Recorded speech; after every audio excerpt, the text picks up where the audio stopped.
Di tengah-tengah hukuman, Tang Shen mengajak Dai Mubai untuk mengurangi beban teman-teman yang lain karena secara fisik mereka berdua lah yang paling kuat.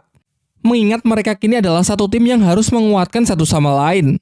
Lumayan cukup jauh berjalan, mereka bertemu dengan 3 murid Akademi Changhui yang dulu pernah berselisih dengan mereka. Di sini para murid Akademi Changhui tersebut ingin balas dendam atas perbuatan mereka dulu. Dihajarlah Mang Hojun yang sudah tak berdaya karena sudah sangat kelelahan. Menyaksikan hal itu, Tang Shen pun langsung bertindak dan dengan mudah bisa menghajar mereka semua.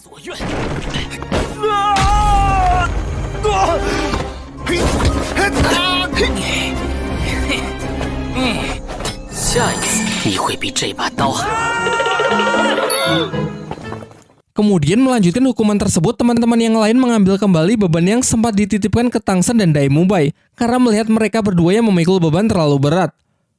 Singkat cerita, setelah berupaya keras melewati masa-masa sulit, mereka semua pun telah menyelesaikan hukuman dan tiba di gerbang Akademi Sri Lanka.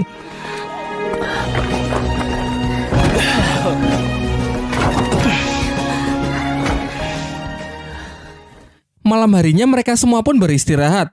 Hari demi hari mereka jalani berlatih di bawah bimbingan dari Master Xiao sampai tak terasa 3 bulan pun telah berlalu. Pada suatu pagi, Tang Shen melihat sebuah kotak di kamarnya yang ternyata berisi senjata rahasia yang dulu pernah ia pesan dari bos pandai besi.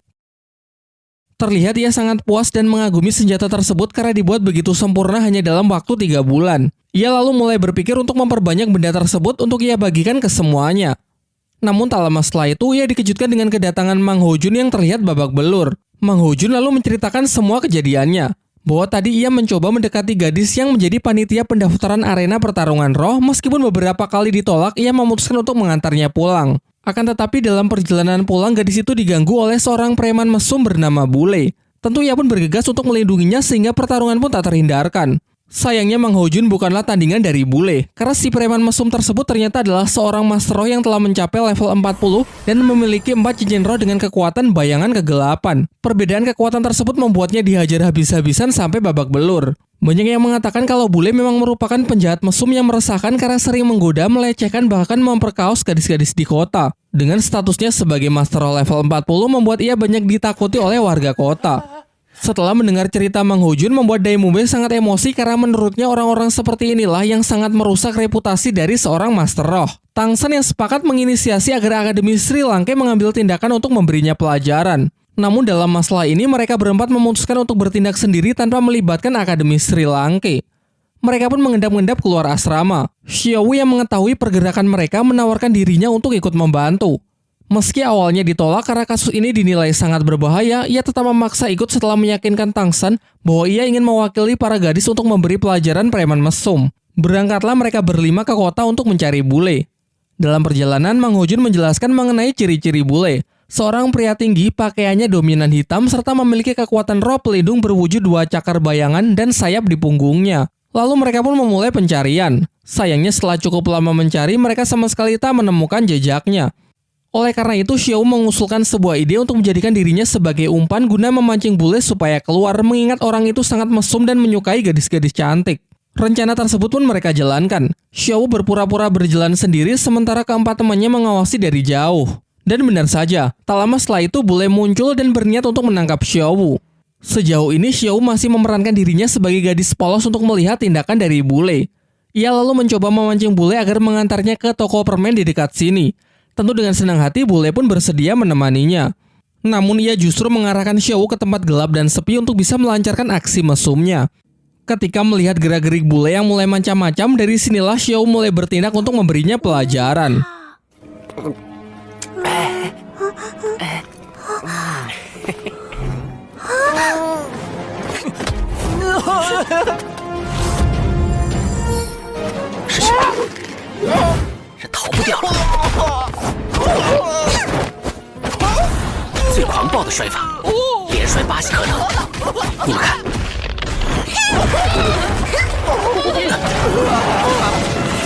Setelah Xiao menghajarnya hingga babak belur, mereka berniat untuk langsung pulang. Namun Tang Shen merasa kalau hukuman seperti ini masih belum cukup untuk membuat orang ini jera, sehingga ia ingin memberinya hukuman yang tak pernah akan bisa ia lupakan seumur hidupnya. Sementara itu, diperlihatkan Kepala Akademi Flander bersama Master Xiao tengah membicarakan masalah keuangan akademi yang semakin menipis. Hal ini karena metode pengajaran dari Master Xiao selama 3 bulan terakhir ini sangat intens serta terlalu boros dalam memberikan fasilitas kepada para murid sehingga membuat anggaran biaya benar-benar membengkak. Namun Master Xiao mengatakan agar Flander tak merisaukan hal tersebut karena ia memiliki rencana tersendiri untuk memperbaiki keuangan akademi sekaligus sambil melatih para murid ke tingkat berikutnya. Keesokan paginya saat bule membuka mata, ia mendapati dirinya sedang terikat di atas sebuah tiang dan menjadi tontonan banyak orang. Terlebih lagi posisinya berada di dekat pusat pemerintahan kota sehingga di sana juga banyak prajurit istana yang berseliweran. Tak lama setelah itu, dua temannya yang bernama Ekao dan Tiania datang mencarinya dan bergegas menolongnya saat tahu temannya tersebut sedang terikat dan menjadi bahan tontonan warga kota. Setelah berhasil terlepas, bule membaca tulisan yang ditempelkan Tangsan di tubuhnya yang di situ tertulis semua pengakuan kejahatan yang selama ini ia lakukan dan berjanji untuk tidak mengulanginya lagi. Bukannya menyadari kesalahannya, hal ini justru membuatnya semakin emosi dan bertekad bahwa ia pasti akan membalas dendam. Di sisi lain, semua murid Akademi Sri Lanka berkumpul untuk menerima latihan tahap kedua di bawah bimbingan dari Master Xiao. Master Xiao kemudian menjelaskan bahwa arena pertarungan roh akan menjadi tempat latihan mereka selanjutnya, mengingat mereka juga sudah cukup berpengalaman bertarung di sana. Ia menjelaskan bahwa kali ini tak akan ada batasan waktu. Latihan akan dinyatakan selesai setelah masing-masing dari mereka mendapatkan lencana perak. Tidak hanya mengikuti pertarungan 1 lawan 1, melainkan mereka juga harus berpartisipasi dalam pertarungan tim sebagai tim Akademi Sri Lanka. Sebelum berangkat, Master Xiao menyampaikan beberapa aturan yang harus mereka patuhi saat mengikuti pertarungan. Yang pertama, mereka harus menggunakan nama samaran dan tidak diperbolehkan untuk memperlihatkan wajah asli kepada musuh, sehingga mereka harus mengenakan topeng pada setiap pertarungan. Sementara peraturan kedua, dalam pertarungan mereka dilarang menggunakan senjata rahasia. Dan terakhir, mereka diwajibkan mengikuti 2 pertarungan per hari tidak peduli kalah maupun menang. Sesampainya di kota, mereka mulai mendiskusikan rencana untuk bersiap menghadapi pertarungan.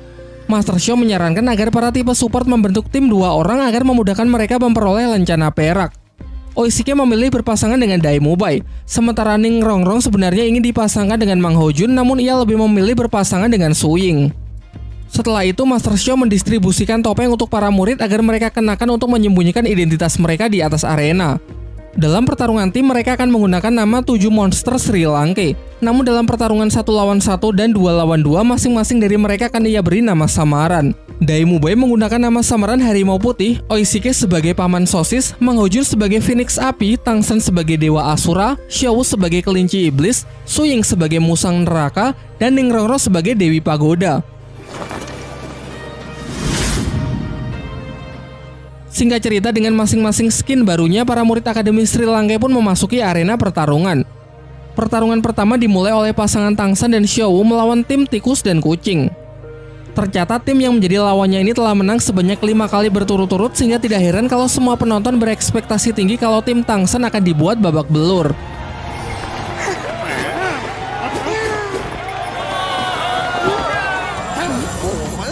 Mengandalkan lemparan dari rekannya, kucing menyerang dengan kecepatan tinggi.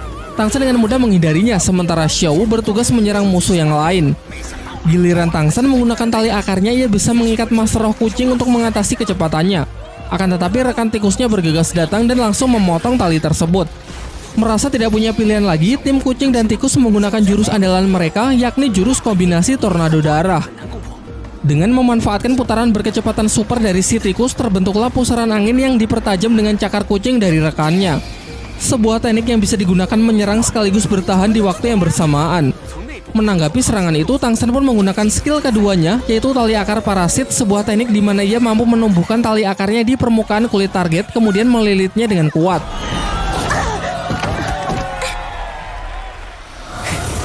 Dengan ini pertarungan pun berakhir dengan kemenangan dari pihak Tangsan dan Xiao. Setelah itu giliran teman-teman Tangsan yang maju untuk bertarung dan mereka semua bisa memenangkannya. Meskipun sayangnya kita tidak diperlihatkan scene pertarungan tersebut. Beberapa lama setelah itu pertarungan berikutnya adalah pertarungan tim yang melibatkan seluruh siswa Akademi Sri Lanka. Dalam briefingnya, Master Xiao menjelaskan mengenai pentingnya kerjasama tim demi memenangkan pertarungan kali ini. Mengingat lawan mereka yang pastinya akan jauh lebih kuat dibandingkan saat mereka bertarung secara individu. Walaupun Dai Mubai adalah ketua kelas, namun ia mengakui kehebatan Tangsan dalam menyusun strategi sehingga ia menyerahkan pengaturan formasi kepadanya. Tangsan lalu menjelaskan bahwa Dai Mubai, Su Ying, dan Xiao akan menjadi penyerang di garis depan. Ia akan berada di tengah sebagai pendukung, tepat di belakangnya adalah 2 support Oishike dan Ning Rongrong, sementara di garis paling belakang akan diisi oleh Mang Hojun yang mempunyai tugas utama untuk melindungi para support tersebut. Singkat cerita, setelah melakukan prepare, mereka pun naik ke arena pertarungan, dan kali ini yang akan menjadi lawan mereka bernama tim petarung Badak Gila. Sebelum pertarungan dimulai, kita diperlihatkan scene flashback saat tim Sri Lanka tengah bersiap-siap naik ke arena, salah seorang tim petarung gila menghampiri mereka.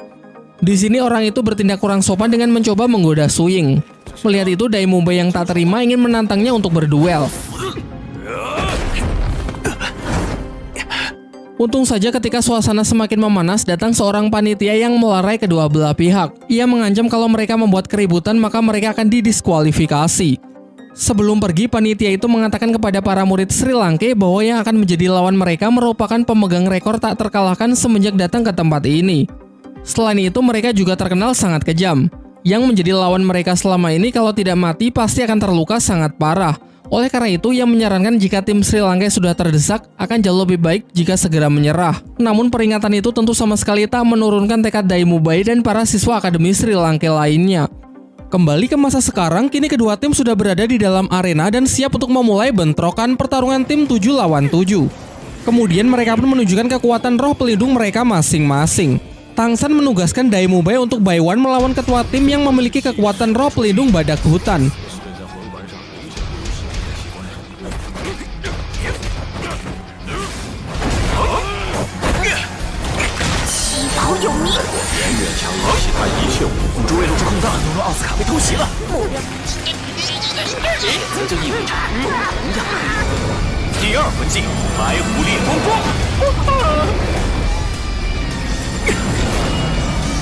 Dengan skill ketiganya, jaring laba-laba Tang San berhasil menjerat ketua tim petarung gila. Dan sejauh ini pihak Tang San lah yang sangat mendominasi pertarungan tersebut. Akan tetapi pada langkah berikutnya, Tang San salah perhitungan. Ia mengabaikan peringatan dari Master Xiao untuk menghabisi tipe support dari pihak lawan yang memiliki kekuatan roh pelindung cakram harapan. Setelah orang tersebut berhasil menyelesaikan persiapan tekniknya, kini masing-masing dari anggota tim petarung badak gila mendapatkan buff kekuatan dan kecepatan secara signifikan. Terlebih lagi, skill itu memiliki pasif untuk menghilangkan rasa sakit, sehingga pihaknya bisa terus bertarung secara membabi buta. Dengan ini keadaan pun berbalik 180 derajat. Merasa pihaknya semakin terdesak, Tang San pun menginisiasi untuk memanfaatkan sosis terbang Oishike guna menghindari kegilaan dari lawannya. Namun masalahnya skill Oishike juga tak akan bisa bertahan lama. Terlebih lagi pihak lawan yang tak kehabisan akal, mereka masing-masing mendesak pihak Tang San dengan menggunakan serangan bebatuan. Kondisi semakin diperparah dengan Ning Rongrong yang terkena jeratan jaring laba-laba dari si musuh wanita. Beruntung saat akan menghantam pilar, Oishike datang untuk melindunginya. Karena durasi sosis terbang hampir mencapai batasnya, Tang San meminta Oishike untuk membuatkannya lagi. Sayangnya sekarang kekuatan Oishike sudah terkuras habis sehingga ia hanya bisa membuat satu sosis lagi. Tang San berencana memakan sosis terakhir tersebut, sementara teman-temannya ia perintahkan untuk keluar dari arena karena ia ingin menyelesaikan pertempuran seorang diri. Teman-temannya pun menurutinya untuk keluar arena dan mempercayakan semuanya kepada Tang San. Menurut pengamatan Tang San, ia menyadari kalau semua musuh yang mendapatkan buff memasuki mode setan, yang artinya meski kekuatannya meningkat drastis, namun perlahan kesadaran mereka mulai menghilang. Sehingga target utama Tang San adalah untuk mengalahkan si wanita laba-laba yang menjadi satu-satunya anggota tim yang terjaga.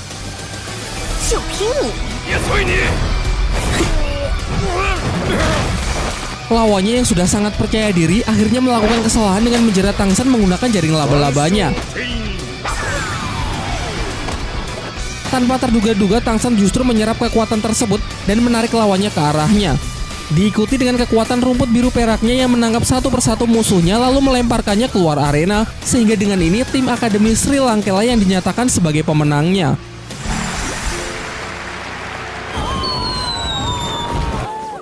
史莱克七怪之一，千手修罗。今天我们大获全胜。走，跟上。